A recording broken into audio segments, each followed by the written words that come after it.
ವಿಜಯಪುರ ಸಮುದಾಯ ಆರೋಗ್ಯ ಕೇಂದ್ರಕ್ಕೆ ತಜ್ಞ ವೈದ್ಯರನ್ನ ಆಯೋಜನೆ ಮಾಡಿ ಕರವೇ ಜಿಲ್ಲಾಧ್ಯಕ್ಷ ವಿಜಯಪುರ ಮಹೇಶ್. ಏಪ್ರಿಲ್ 1ರಂದು ತುಮಕೂರಿನ ಸಿದ್ದಗಂಗಾ ಮಠದ ಶಿವಕುಮಾರ ಸ್ವಾಮೀಜಿಯವರ 119ನೇ ಜನ್ಮ ದಿನಾಚರಣೆ. ಕೋಲಾರ ನಗರದ ಜೂನ್ ಲೈಟ್ ಸರ್ಕಲ್ನಿಂದ ಅಕ್ಕಿ, ಬೆಲ್ಲ, ಬೇಳೆ, ಎಣ್ಣೆ, ತರಕಾರಿ, ವಿವಿಧ ದಿನಸಿ ವಸ್ತುಗಳ ದೇಣಿಗೆ. 2 ದಿನ ಧ್ವಜಸ್ತಂಭದಲ್ಲೇ ಹಾರಾಡಿದ ರಾಷ್ಟ್ರಧ್ವಜಕ್ಕೆ ಕೆಳಗಿಳಿಸದೆ ಅಪಮಾನ ಮಾಡಿದ ಅಧಿಕಾರಿಗಳು. 2 ದಿನವಾದರೂ ರಾಷ್ಟ್ರಧ್ವಜ ಕೆಳಗಿಳಿಸದ ಗ್ರಾಮ ಪಂಚಾಯಿತಿ ಅಧಿಕಾರಿಗಳು. ನಮಸ್ಕಾರ ವೀಕ್ಷಕರೇ, ನಿಮ್ಮೆಲ್ಲರಿಗೂ ರಾಜ್ಯ ಮುದ್ರೆ ವಾಹಿನಿಗೆ ಸ್ವಾಗತ. ಗಂಡ ಹೆಂಡತಿಗೆ ಲೈಂಗಿಕ ದೌರ್ಜನ್ಯ ಮಾಡಿರೋದು ನೋಡಿದ್ದೀವಿ. ಆದ್ರೆ ಇಲ್ಲೊಂದು ಘಟನೆ ಮದುವೆಯಾದ ಎಲ್ಲ ಗಂಡಂದಿರನ್ನು ಬೆಚ್ಚಿ ಬೀಳಿಸುವಂತೆ ಮಾಡಿದೆ. ಪತ್ನಿಯ ಗೆಳತಿಯೊಂದಿಗೆ ಮಲಗು ಎಂದು ಪತಿಯ ಮೇಲೆ ಲೈಂಗಿಕ ದೌರ್ಜನ್ಯ ಮಾಡಿದ ಪತ್ನಿ ಅಮೃತಹಳ್ಳಿ ಪೊಲೀಸ್ ಠಾಣಾ ವ್ಯಾಪ್ತಿಯಲ್ಲಿ ನಡೆದಿದೆ. ಪತ್ನಿಯ ಲೈಂಗಿಕ ವಾಂಛೆಗೆ ಬೆಚ್ಚಿ ಬಿದ್ದ ಗಂಡ ತನ್ನ ಗೆಳತಿಯೊಂದಿಗೆ ಮಲಗು ಎಂದು ಹೆಂಡತಿಯ ಹುಚ್ಚಾಟ. ರಾಜಿ ಪಂಚಾಯಿತಿ ಫೇಲ್, ಕೊನೆಗೂ ಪೊಲೀಸ್ ಠಾಣೆಯಲ್ಲಿ ಕೇಸ್ ಫೈಲ್. ಹೌದು, ಗಂಡ ಹೆಂಡತಿಗೆ ಲೈಂಗಿಕ ದೌರ್ಜನ್ಯ ಮಾಡಿರುವುದನ್ನು ನಾವೆಲ್ಲ ನೋಡುತ್ತೇವೆ. ಆದರೆ ಇಲ್ಲೊಂದು ಸುದ್ದಿ ಮದುವೆಯಾದ ಎಲ್ಲ ಗಂಡಂದಿರನ್ನ ಬೆಚ್ಚಿ ಬೀಳಿಸುವಂತೆ ಮಾಡಿದೆ. ಪತ್ನಿಯ ಗೆಳತಿಯೊಂದಿಗೆ ಮಲಗು ಎಂದು ಪತಿಯ ಮೇಲೆ ಲೈಂಗಿಕ ದೌರ್ಜನ್ಯ ಮಾಡಿದ ಪತ್ನಿ. ಬೆಂಗಳೂರಿನಲ್ಲಿ ನಡೆದ ಇದೊಂದು ವಿಚಿತ್ರ ಘಟನೆ. ಪತ್ನಿಯ ಕಾಮದ ವಿಕೃತಿಗೆ ಮನನೊಂದು ಪತಿ ಪೊಲೀಸ್ ಠಾಣೆ ಮೆಟ್ಟಿಲೇರಿದ್ದಾರೆ. ಪತಿಗೆ ಪತ್ನಿಯಿಂದಲೇ ವಿಕೃತ ಡಿಮ್ಯಾಂಡ್. ಇದನ್ನ ಕಂಡ ಪತಿ ಪತ್ನಿಯ ಲೈಂಗಿಕ ವಾಂಛೆಗೆ ಬೆಚ್ಚಿ ಬಿದ್ದಿದ್ದಾನೆ. ಇನ್ನು ಈ ಘಟನೆ ನಡೆದಿರುವುದು ಅಮೃತಹಳ್ಳಿ ಪೊಲೀಸ್ ಠಾಣಾ ವ್ಯಾಪ್ತಿಯಲ್ಲಿ. ಪತಿಗೆ ಪತ್ನಿ ತನ್ನ ಗೆಳತಿಯೊಂದಿಗೆ ಬೆಡ್ ಹಂಚಿಕೋ ಎಂದು ದೈಹಿಕ ಸಂಬಂಧಕ್ಕೆ ಒತ್ತಾಯಿಸಿ ಅಶ್ಲೀಲ ವಿಡಿಯೋ ಕಳುಹಿಸಿ ಅದರಂತೆ ಮಾಡಲು ಟಾರ್ಚರ್. ಇದುವರೆಗೂ ಲಕ್ಷಾಂತರ ಉಡುಗೆಗಳಿಗೆ ಪಂಗನಾಮ ಹಾಕಿರುವ ಪತ್ನಿ ಈ ಮಧ್ಯೆ ಅನೇಕ ಬಾರಿ ರಾಜಿ ಪಂಚಾಯಿತಿಗಳೆಲ್ಲ ಫೇಲ್. ಇದೀಗ ಪೊಲೀಸ್ ಠಾಣೆಯಲ್ಲಿ ಕೇಸ್ ಫೈಲ್. ಪತ್ನಿಯ ವಿಕೃತ ವಾಂಛೆಯಿಂದ ಪತ್ನಿಯ ಗೆಳತಿಯೊಟ್ಟಿಗೆ ಲೈಂಗಿಕ ಕ್ರಿಯೆಗಾಗಿ ಮಾಡಿದ ಡಿಮ್ಯಾಂಡ್ನಿಂದ ನೀಡಿದ ಕಿರುಕುಳ ತಾಳಲಾರದೆ ಪೊಲೀಸ್ ಠಾಣೆ ಮೆಟ್ಟಿಲೇರಿ ಕೇಸ್ ಫೈಲ್ ಮಾಡಿರುವ ಸಂತ್ರಸ್ತ ಗಂಡ. ಈ ಘಟನೆ ಅಮೃತಹಳ್ಳಿ ಪೊಲೀಸ್ ಠಾಣಾ ವ್ಯಾಪ್ತಿಯಲ್ಲಿ ನಡೆದಿದೆ. ಮಂಗಳೂರಿನಲ್ಲಿ off roading ಟ್ರೋಫಿಯೊಂದಿಗೆ IMFC motor sports 25 ವರ್ಷಗಳನ್ನು ಪೂರೈಸಿದ್ದು ಮತ್ತು 400ನೇ ಈವೆಂಟ್ ಅನ್ನು ಯಶಸ್ವಿಯಾಗಿ ಆಯೋಜಿಸಲಾಯಿತು. ಆಫ್ ರೋಡ್ ಈವೆಂಟ್ ನಲ್ಲಿ ಎಲ್ಲಾ ಪ್ರತಿಭಾವಂತ ಸ್ಪರ್ಧಿಗಳು ಉತ್ಸಾಹದಿಂದ ಪಾಲ್ಗೊಂಡಿದ್ದು ನೋಡುಗರ ಮೈಮನ ಸೆಳೆಯಿತು.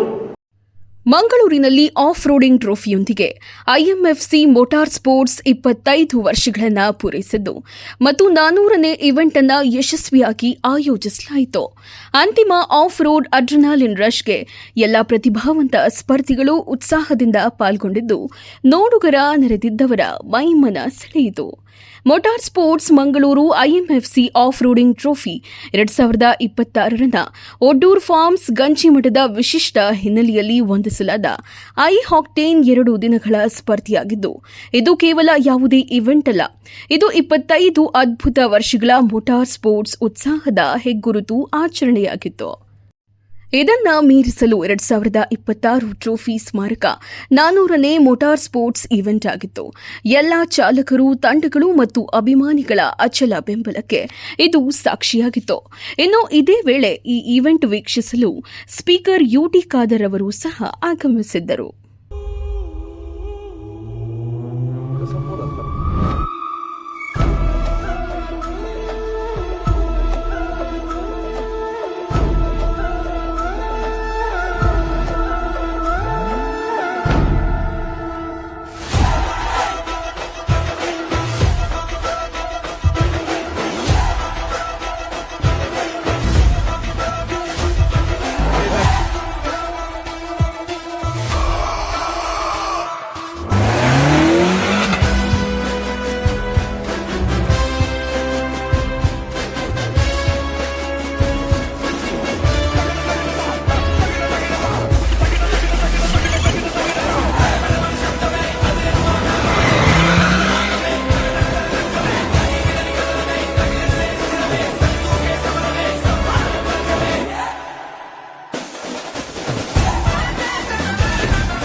ಮಹತ್ವಾಕಾಂಕ್ಷೆಯ ರಾಷ್ಟ್ರೀಯ ಜನಗಣತಿ ಕಾರ್ಯಕ್ರಮವು ಚಿಂತಾಮಣಿ ನಗರದ ವ್ಯಾಪ್ತಿಯಲ್ಲಿ ಏಪ್ರಿಲ್ 1ರಿಂದ ಅಧಿಕೃತವಾಗಿ ಚಾಲನೆ ಪಡೆಯಲಿದೆ ಎಂದು ಚಿಂತಾಮಣಿ ನಗರಸಭೆ ಪೌರಾಯುಕ್ತರಾದ ಜೆಎನ್ ಚಲಪತಿಯವರು ತಿಳಿಸಿದ್ದಾರೆ.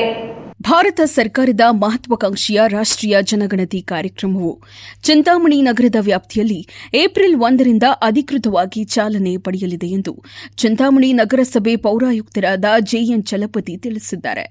ಈ ಕುರಿತು ಮಾಧ್ಯಮಗಳೊಂದಿಗೆ ಮಾತನಾಡಿದ ಅವರು, ಜನಗಣತಿ ಪ್ರಕ್ರಿಯೆಯನ್ನು ಸುಗಮವಾಗಿ ನಡೆಸಲು ಈಗಾಗಲೇ ಎಲ್ಲಾ ಸಿದ್ಧತೆಗಳನ್ನು ಮಾಡಿಕೊಳ್ಳಲಾಗಿದೆ.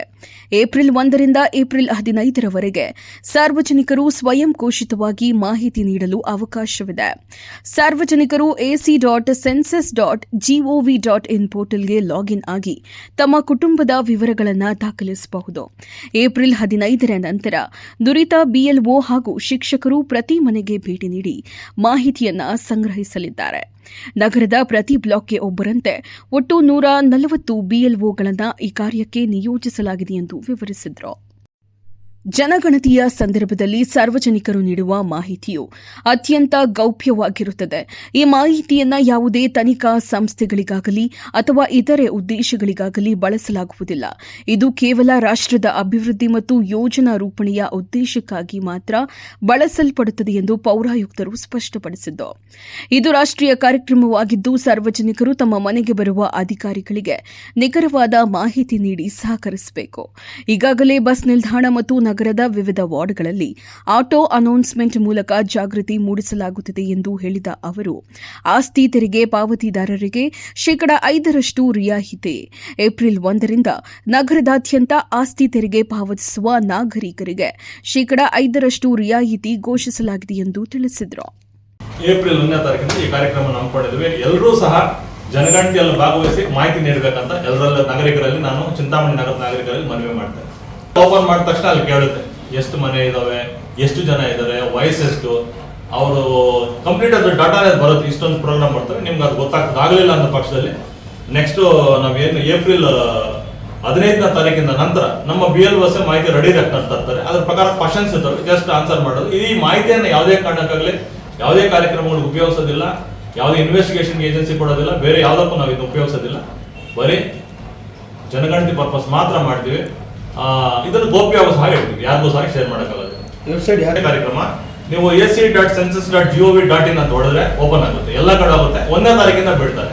ಹಂಗಾಗಿ ಬರ್ತಾ ಇದ್ದಾರೆ. ಸೊ ಅವ್ರು ಹೇಳ್ತಾರೆ ನಿಮ್ಗೆ ಅದನ್ನ ಮತ್ತೊಮ್ಮೆ ನಾನು 1ನೇ ತಾರೀಕು ಮತ್ತೆ ನಿಮ್ಗೆಲ್ರಿಗೂ ನಾನು ಶೇರ್ ಮಾಡ್ತೇನೆ.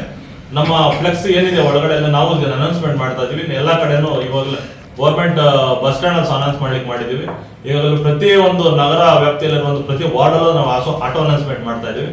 ಹಾಗಾಗಿ ಸಹಕರಿಸಿ. ಏನಾದರೂ ಮಾಹಿತಿ ಇದ್ರೆ ನಾನು ಚಾರ್ಜ್ ಆಫೀಸರ್ ಇರ್ತೀನಿ, ತಹಸೀಲ್ದಾರ್ ಅವರು ರೂರಲ್ ಚಾರ್ಜ್ ಆಫೀಸರ್ ಇರ್ತಾರೆ. ನೀವು ಬಂದು ಇಲ್ಲಿ ಮಾಹಿತಿಯನ್ನು ನೇರವಾಗಿ ಕೊಡ್ಕೋಬಹುದು. ನೀವು ಪ್ರತಿ ವರ್ಷ ಏನ್ ಮಾಡ್ತಿರಿದ್ರು ಅದೇ ರೀತಿಯಾಗಿ ಟ್ಯಾಕ್ಸ್ ನಾವೀಗಾಗಲೇ ಟ್ಯಾಕ್ಸ್ ಕಟ್ಟಲಿಕ್ಕೆ ನಾವು ನಗರದಲ್ಲಿ ಈ ತಿಂಗಳು 1ನೇ ತಾರೀಕಿಂದ ಏಪ್ರಿಲ್ 1ನೇ ತಾರೀಕಿಂದ ನಗರದಾದ್ಯಂತ ನಾವು 5% ರಿಬೇಟ್ ಟ್ಯಾಕ್ಸ್ ಅನ್ನ ನಾವೀಗಾಗಲೇ ಸರ್ಕಾರ ಅನೌನ್ಸ್ ಮಾಡಿದೆ. ಒಂದು 2 months ವರೆಗೂ ಇರುತ್ತೆ. ಅದನ್ನ ಯಾರಾದರೂ ಕಂಪಲ್ಸರಿಯಾಗಿ ನಗರದ ನಾಗರಿಕರು ತೆರಿಗೆಯನ್ನು ಪಾವತಿ ಮಾಡಿ 5% ನಿಮಗೆ ರಿಬೇಟ್ ಅಂದ್ರೆ ರಿಯಾಯಿತಿ ಇರುತ್ತದೆ. ಕೂಡಲೇ 1ನೇ ತಾರೀಕಿಂದ ನಾವು ನಗರದ 4-5 ಕಡೆ ಅದನ್ನು ನಾವು ಕಾರ್ಯಕ್ರಮವನ್ನು ಹಾಕೊಂಡಿದ್ದೇವೆ ಇರ್ತೀವಿ. ಮತ್ತೆ ನಗರಸಭೆಯಲ್ಲೂ ಸಹ ಓಪನ್ ಆಗ್ತದೆ. ಆದಷ್ಟು ಬಂದು ತೆರಿಗೆಯನ್ನು ಪಾವತಿ ಮಾಡಿದ್ರೆ ನಿಮ್ಗೆ 5% ರಿಬೇಟ್ ಸಿಗ್ತದೆ. ಸೊ ಈ ಸೌಲಭ್ಯನ ಎಲ್ಲ ನಗರದ ನಾಗರಿಕರು ಬಳಸ್ಕೋಬೇಕು. ವಾಟರ್ಗೆ ಮತ್ತು SESಗೆ ಮಾತ್ರ ಇರ್ತದೆ. ನಮ್ಮ ಆಫೀಸಲ್ಲೂ ಸಹ ಮಾನ್ಯ ಜಿಲ್ಲಾ ಉಸ್ತುವಾರಿ ಸಚಿವರು ಮತ್ತು ಸ್ಥಳೀಯ ಶಾಸಕರಂತ ಡಾಕ್ಟರ್ MC ಸುಧಾಕರ್ ಸಾಹೇಬ್ರ ಒಂದು ನಿರ್ದೇಶನದಂತೆ ಹಾಗೂ ಮಾನ್ಯ ಜಿಲ್ಲಾಧಿಕಾರಿಗಳ ಒಂದು ನಿರ್ದೇಶನದಂತೆ ಬ್ಯಾಂಕ್ ಸಹ ನಗರಸಭೆಯಲ್ಲೇ ಓಪನ್ ಮಾಡಿದ್ದೇವೆ. ಯಾರೂ ಸಹ ಬಿಸಿಲಲ್ಲಿ ನಿಂತು ಬ್ಯಾಂಕ್ಗಳು ಅಲಿಯುವಂತ ಅವಶ್ಯಕತೆ ಇಲ್ಲ. ಇಲ್ಲೇ ಸಹ ನೀವು ತೆರಿಗೆಯನ್ನು ಪಾವತಿ ಮಾಡಬಹುದು. ಮಾಡಿದಂತ ಇಲ್ಲೇ ಚಲನ್ ಕೊಡ್ತೇವೆ. ಇದು ಆದಷ್ಟು ಬೇಗ ಬಂದು ಇದನ್ನು ಮಾಡ್ಕೊಳ್ಳಿ. ವಿಶೇಷವಾಗಿ ನಾವು ಕಮರ್ಷಿಯಲ್ ಅಂಗಡಿಗಳನ್ನು ಈಗಾಗಲೇ ಜಿಲ್ಲಾಧಿಕಾರಿಗಳು ನಮಗೆ ನಿರ್ದೇಶನ ನೀಡಿದ್ದಾರೆ. ಅದರಂತೆ ನಾವು ಕಮರ್ಷಿಯಲ್ ಅಂಗಡಿಗಳನ್ನ ನಾವೇ ನೀವು ಏನು ಮೌಲ್ಯಮಾಪನ ಮಾಡಿ SES ಅಲ್ಲಿ ಕಟ್ತೀರಾ ಅದನ್ನ ಕ್ರಾಸ್ ವೆರಿಫಿಕೇಶನ್ ಮಾಡ್ತೀವಿ. ಸರಿ, ಅದನ್ನು ಪ್ರೋಗ್ರಾಮ್ ಹಾಕೊಂಡಿದ್ವಿ. ಕಡಿಮೆ ತೆರಿಗೆ ಕಟ್ಟೋದಾಗ್ಲಿ, ತೆರಿಗೆಯಲ್ಲಿ ಮೋಸ ಮಾಡೋದೇನಾಗ್ಲಿ ಆ ಕಂಡು ಬಂದ್ರೆ ದುಪ್ಪಟ್ಟು ತೆರಿಗೆ ಹಾಕ್ಲಿಕ್ಕೆ ನಗರಸಭೆಯಲ್ಲಿ ಆ ಪ್ರಕಾರ ಪ್ರಾವಿಷನ್ ಇದೆ, ಅದನ್ನ ಮಾಡ್ತೀವಿ. ಅದನ್ನ ಈಗಾಗಲೇ ನಾವು ಕೈಗೆತ್ತಿಕೊಂಡಿದ್ವಿ. ವಿಜಯಪುರ ಸಮುದಾಯ ಆರೋಗ್ಯ ಕೇಂದ್ರಕ್ಕೆ ತಜ್ಞ ವೈದ್ಯರನ್ನು ಆಯೋಜನೆ ಮಾಡಿಲ್ಲವಾದರೆ ಆಸ್ಪತ್ರೆ ಮುಂದೆ ಉಗ್ರ ಪ್ರತಿಭಟನೆ ಮಾಡುವುದಾಗಿ ಕರ್ನಾಟಕ ರಕ್ಷಣಾ ವೇದಿಕೆ ಶಿವರಾಮೇಗೌಡರು ಬಣದ ಜಿಲ್ಲಾಧ್ಯಕ್ಷ ವಿಜಯಪುರ ಮಹೇಶ್ ಆಗ್ರಹಿಸಿದ್ದಾರೆ.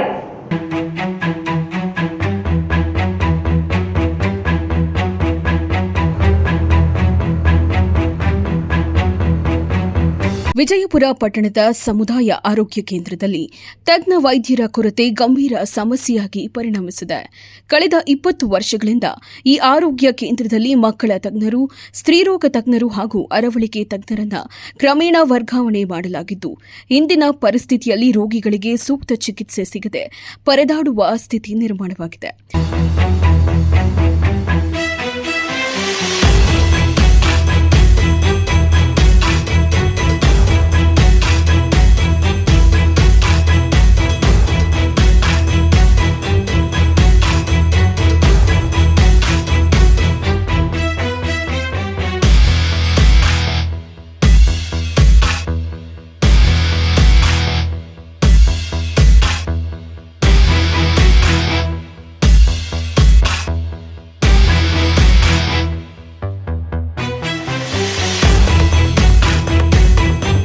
ಈ ಕುರಿತು ಕರ್ನಾಟಕ ರಕ್ಷಣಾ ವೇದಿಕೆ ಶಿವರಾಮೇಗೌಡರು ಬಣದ ಜಿಲ್ಲಾಧ್ಯಕ್ಷರಾದ ವಿಜಯಪುರ ಮಹೇಶ್ ತೀವ್ರ ಆಕ್ರೋಶ ವ್ಯಕ್ತಪಡಿಸಿದ್ದಾರೆ. ಆರೋಗ್ಯ ಕೇಂದ್ರದ ಮುಂದೆ ಸುದ್ದಿಗಾರರೊಂದಿಗೆ ಮಾತನಾಡಿದ ಅವರು, ಬಡ ಜನತೆಗೆ ಅಗತ್ಯವಾದ ತಜ್ಞ ವೈದ್ಯರು ಇಲ್ಲದಿರುವುದು ಅತ್ಯಂತ ವಿಷಾದನೀಯ ಎಂದರು. ತಕ್ಷಣವೇ ಸಂಬಂಧಪಟ್ಟ ಅಧಿಕಾರಿಗಳು ಹಾಗೂ ಮಾನ್ಯ ಉಸ್ತುವಾರಿ ಸಚಿವರು ಗಮನ ಹರಿಸಿ ಮಕ್ಕಳ ತಜ್ಞರು, ಸ್ತ್ರೀರೋಗ ತಜ್ಞರು ಮತ್ತು ಅರವಳಿಕೆ ತಜ್ಞರನ್ನ ನಿಯೋಜನೆ ಮಾಡಬೇಕು ಎಂದು ಆಗ್ರಹಿಸಿದ್ದಾರೆ. ಇಲ್ಲವಾದರೆ ಸಮುದಾಯ ಆರೋಗ್ಯ ಕೇಂದ್ರದ ಮುಂದೆ ಉಗ್ರ ಪ್ರತಿಭಟನೆ ಹಮ್ಮಿಕೊಳ್ಳಲಾಗುವುದು ಎಂದು ಎಚ್ಚರಿಕೆ ನೀಡಿದ್ದಾರೆ. ಪ್ರಸ್ತುತ ವೈದ್ಯರ ಕೊರತೆಯಿಂದ ಚಿಕಿತ್ಸೆಗಾಗಿ ದೂರದ ಪ್ರದೇಶಗಳಿಗೆ ತೆರಳಬೇಕಾದ ಪರಿಸ್ಥಿತಿ ನಿರ್ಮಾಣವಾಗಿದ್ದು, ಬಡ ಮತ್ತು ಮಧ್ಯಮ ವರ್ಗದ ಜನರಿಗೆ ಇದು ದೊಡ್ಡ ಹೊರೆಯಾಗಿದೆ. ಸಮುದಾಯ ಆಸ್ಪತ್ರೆಯಲ್ಲಿ ಏನು ಹಿಂದೆ 20 ವರ್ಷಗಳ ಹಿಂದೆ ಇದ್ದಂಥ ಮಕ್ಕಳ ತಜ್ಞರಾಗಿರ್ಬೋದು, ಸ್ತ್ರೀ ತಜ್ಞರಾಗಿರ್ಬೋದು, ಎಲ್ಲ ರೀತಿಯಲ್ಲೂ ಶಸ್ತ್ರಚಿಕಿತ್ಸೆ ನಡೀತಾ ಇತ್ತು ಮುಂಚೆ.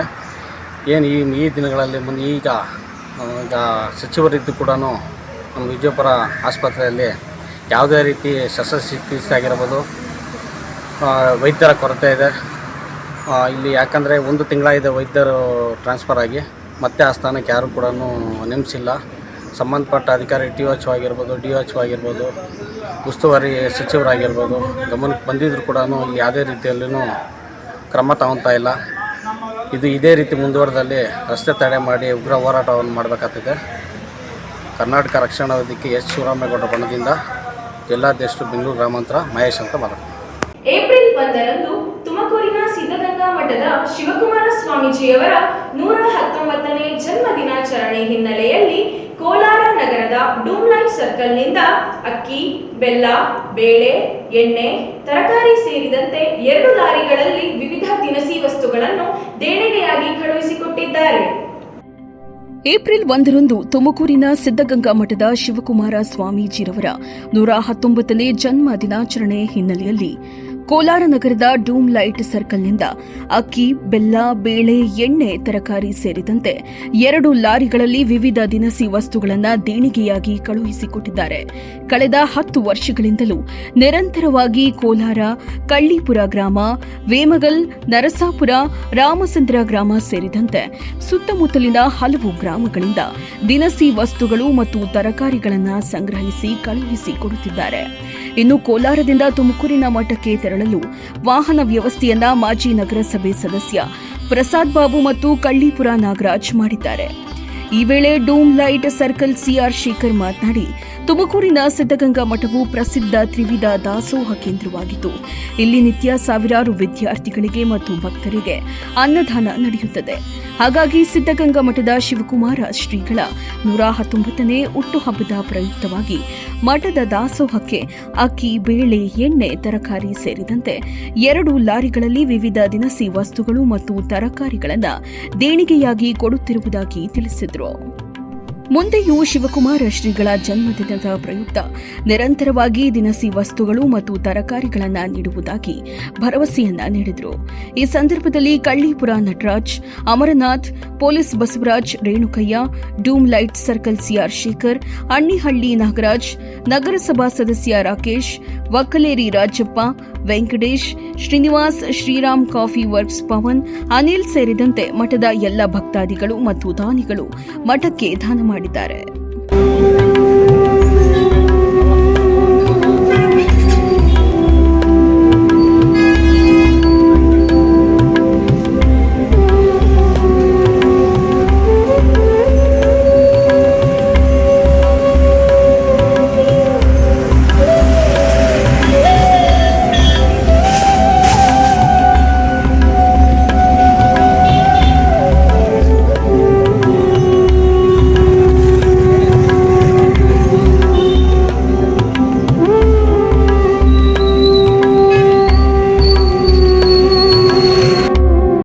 ಕೋಲಾರ ನಗರ ಮತ್ತು ಸುತ್ತಮುತ್ತಲಿನ ಗ್ರಾಮಸ್ಥರಿಂದ ತುಮಕೂರು ಸಿದ್ಧಗಂಗಾ ಮಠಕ್ಕೆ ಈ 119ನೇ ವರ್ಷದ ಶಿವಕುಮಾರ ಸ್ವಾಮೀಜಿ ಹುಟ್ಟಿದ ಹಬ್ಬದ ಪ್ರಯುಕ್ತವಾಗಿ ಕೋಲಾರ ಸುತ್ತಮುತ್ತಲ ಗ್ರಾಮಸ್ಥರಿಂದ ಎಲ್ಲ ದವಸ ಧಾನ್ಯಗಳೆಲ್ಲ ಕಲೆಕ್ಟ್ ಮಾಡಿ ನಾವು ಪ್ರತಿ ವರ್ಷ ಏಪ್ರಿಲ್ 1ನೇ ತಾರೀಕು ಸ್ವಾಮೀಜಿಯವರ ಹುಟ್ಟುಹಬ್ಬ ದಿನಾಚರಣೆ ಅಂಗವಾಗಿ ಇಲ್ಲಿಂದ ದವಸ ಧಾನ್ಯಗಳೆಲ್ಲ ನಮ್ಮ ಎಲ್ಲ ಸಾರ್ವಜನಿಕರಿಂದ ವಸೂಲಿ ಮಾಡಿ ನಾವು ಅವರ ತರಕಾರಿಗಳು ಮತ್ತು ದವಸ ಧಾನ್ಯಗಳು, ಅಕ್ಕಿ, ರಾಗಿ, ಬೇಳೆ, ಬೆಲ್ಲ, ರವೆ ಇನ್ನು ಮುಂತಾದ ದವಸ ಧಾನ್ಯಗಳೆಲ್ಲ ವಸೂಲಿ ಮಾಡಿ ನಾವು ಪ್ರತಿ ವರ್ಷವೂ ಸುಮಾರು 10 ವರ್ಷದಿಂದ ಕಳಿಸ್ತಾ ಇದ್ದೀವಿ. ಕಳ್ಳಿಪುರ ಗ್ರಾಮಸ್ಥರು, ಈ ಸುತ್ತಮುತ್ತಲ ಕೋಲಾರ ಸುತ್ತಮುತ್ತಲ ಗ್ರಾಮಸ್ಥರು, ರಾಮಸಂದ್ರ, ವೇಮಗಲ್ಲು, ನರಸಾಪುರ ಎಲ್ಲ ಗ್ರಾಮಸ್ಥರ ಒಂದು ಸಹಕಾರದಿಂದ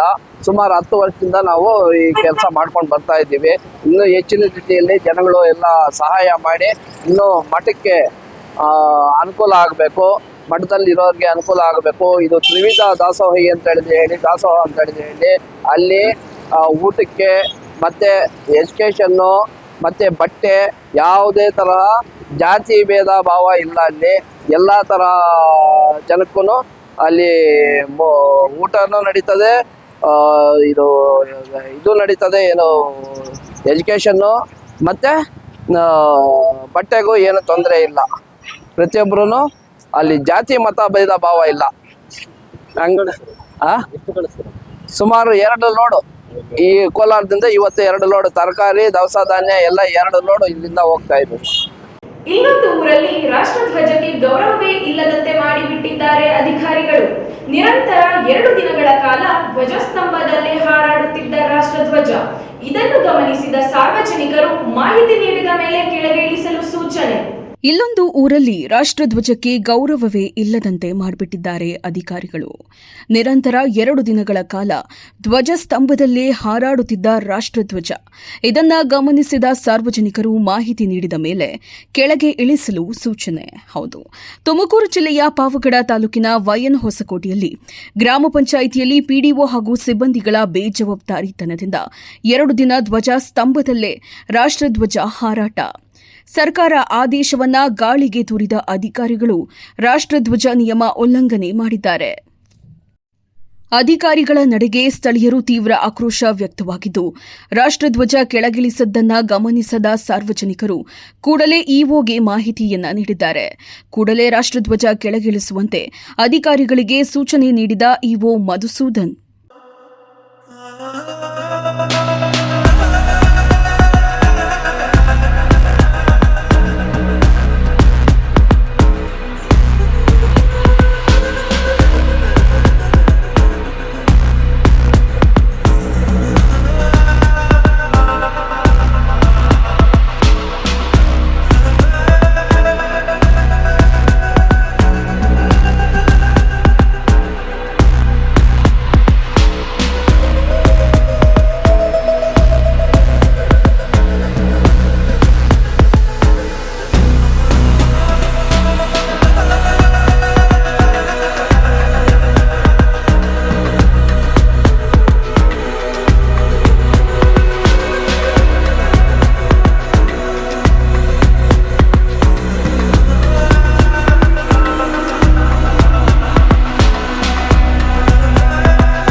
ಕಾರು ದ್ವಿಚಕ್ರ ವಾಹನಕ್ಕೆ ಡಿಕ್ಕಿ ಹೊಡೆದು 3 ಗಂಭೀರ ಗಾಯಗಳಾಗಿ ಸಾವು ಬದುಕಿನ ನಡುವೆ ಹೋರಾಟ ನಡೆಸುತ್ತಿರುವ ಘಟನೆ ಚಿಂತಾಮಣಿ ತಾಲೂಕಿನ ಗ್ರಾಮಾಂತರ ಪೊಲೀಸ್ ಠಾಣಾ ವ್ಯಾಪ್ತಿಯ ಚಾಪುರ ಗೇಟ್ ಬಳಿ ಸಂಭವಿಸಿದೆ. ಕಾರು ದ್ವಿಚಕ್ರ ವಾಹನಕ್ಕೆ ಡಿಕ್ಕಿ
ಇಂದ ಬೆಂಗಳೂರಿಗೆ ಹೋಗ್ತಾ ಇದ್ದೀವಿ ನಾವು.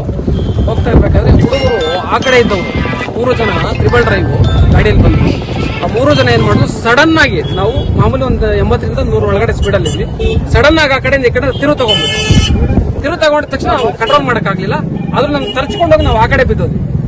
ಸೊ ಹುಡುಗರು ಇಲ್ಲಿ ಬಿದ್ದೋರು ಅಷ್ಟೇ. ಅವರು ಸ್ಪೀಡ್ ಒಂದನೇದು ಹೈವೇ ಅಲ್ವಾ, ಅವ್ರು ಹೆಂಗ್ ಕಟ್ ಮಾಡ್ಬೇಕು ಅಂತ ಅವ್ರಿಗೆ ಐಡಿಯಾ ಇಲ್ಲ, ಸಡನ್ ಆಗಿ ತಿರ್ಗಿಸ್ಬಿಟ್ರು ಅಷ್ಟೇ. ಅದರಿಂದ ಈ ತರ ಆಯ್ತು. ಆಂಬುಲೆನ್ಸ್ ಎಷ್ಟೊತ್ತು ಬಂತು? ಅರ್ಧ ಗಂಟೆ ಕಾಯ್ಬೇಕಾಯ್ತು ಆಂಬುಲೆನ್ಸ್ಗೆ ಅಂತ. ಏನಿಲ್ಲ ಸರ್, ಆಂಬುಲೆನ್ಸ್ ಒಂದು 15-20 ನಿಮಿಷದೊಳಗಡೆ ಆಂಬುಲೆನ್ಸ್ ಬಂತು, ತಗೊಂಡು ಹೋಗಿದ್ದಾರೆ ಗಾಯಾಳುಗಳನ್ನ. ಮೊದಲನೇದಾಗ ನಮ್ಮ ವೆಹಿಕಲ್ಗಿಂತ ಇಂಪಾರ್ಟೆಂಟ್ ಜೀವಗಳು, ಅವ್ರಿಗೆಲ್ಲ ಅನುಕೂಲ ಆಗಲಿ, ಒಳ್ಳೇದು ಮಾಡಲಿ, ಅವ್ರಿಗೆ ಏನು ತೊಂದರೆ ಇಲ್ದಂಗೆ ಅನುಕೂಲ ಆದರೆ ನಮ್ಗೆ ಅಷ್ಟೇ ಸರ್. ನೀವು ಎಷ್ಟು ಜನ ಇದ್ದೀರಿ? ಸರ್, ನಾವು 3 ಜನ ಇದೀವಿ. ನಾವು, ನಮ್ಮ ಡ್ರೈವರು, ನಮ್ಮ ಮಾವ 3 ಜನ ಇದ್ದೀವಿ ಸರ್. ಯಾರಿಗೇನಾಗಿಲ್ಲ? ಯಾರಿಗೂ ಏನಾಗಿಲ್ಲ. ಕಾಲನ್ನು ಒಂಚೂರು ನೋವಾಗ್ತಾ ಇದೆ, ಅದನ್ನ ತೋರಿಸ್ಕೊಡ್ತೀವಿ ಸರ್. ನಿಮ್ಮ ಹೆಸರು ಸರ್? ಪ್ರಸನ್ನ ಕುಮಾರ್.